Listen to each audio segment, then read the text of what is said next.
Meet Linda, a single mother fighting for a better future. Her journey takes an unexpected turn when a stranger's kindness offers her a second chance at hope.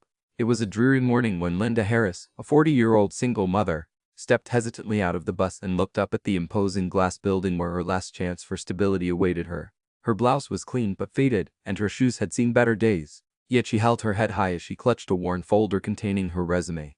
For Linda, this interview wasn't just another job opportunity. It was the final lifeline between holding onto her son's fragile world and letting it slip into uncertainty. She took a deep breath, whispered a silent prayer, and walked inside, unaware of how this day would alter the course of her life forever. The reception area smelled faintly of coffee and disinfectant. Linda tried to steady her trembling hands as she checked in. Around her, men and women in polished attire scrawled through their phones, their leather briefcases resting confidently at their sides. They looked like they belonged. Linda did not. She was wearing a dress she had bought on sale and had cycled through countless ironings. She felt their glances, quick and dismissive, like whispers that reminded her of everything she lacked. But she swallowed the knot in her throat because her son's face came to mind. Jake, just 9 years old, waiting at home with a drawling smile, his eyes full of hope that his mom would bring home good news. When Linda's name was called, her heart pounded like a drum.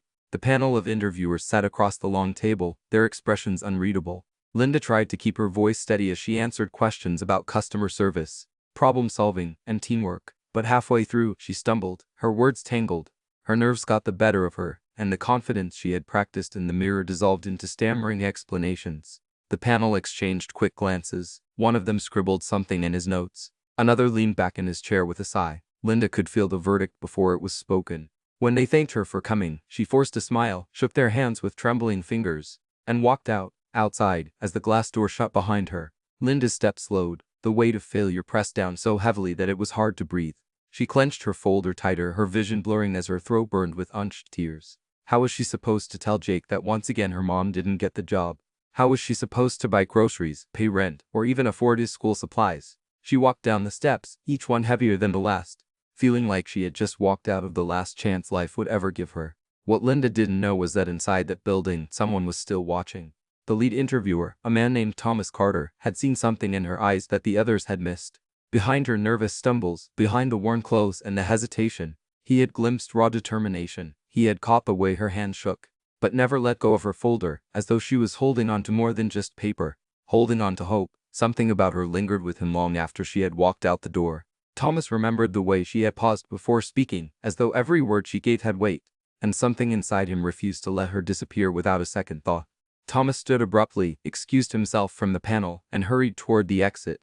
By the time he pushed through the revolving glass doors, he saw her, a woman with slumped shoulders, walking away like someone carrying invisible chains. "Wait," he called out, his voice cutting through the city noise. Linda froze. Slowly she turned, her expression caught between confusion and disbelief. Thomas jogged to her, his shoes clicking sharply against the pavement. His eyes locked on her with unusual intensity. Linda's lips parted, but no words came. She wasn't used to people chasing after her. Wasn't used to being seen. Thomas caught his breath and looked at her differently than anyone had in years. "You may have stumbled in there," he finally said, his voice softer now. "But I need to ask you something. Who are you doing this for?" Linda blinked, and for a moment her defenses crumbled, her throat tightened, her chest ached, and then almost in a whisper, she said, "For my little boy, he's all I have." The world seemed to pause around them. Cars passed, people moved, but in that moment, it was only Thomas and Linda standing on the steps of a glass building. One broken mother, one stranger willing to look past her flaws. Thomas felt something shift deep inside him, an instinct he couldn't explain. Without warning, he told her to come back inside, and that was the moment Linda's story began to change.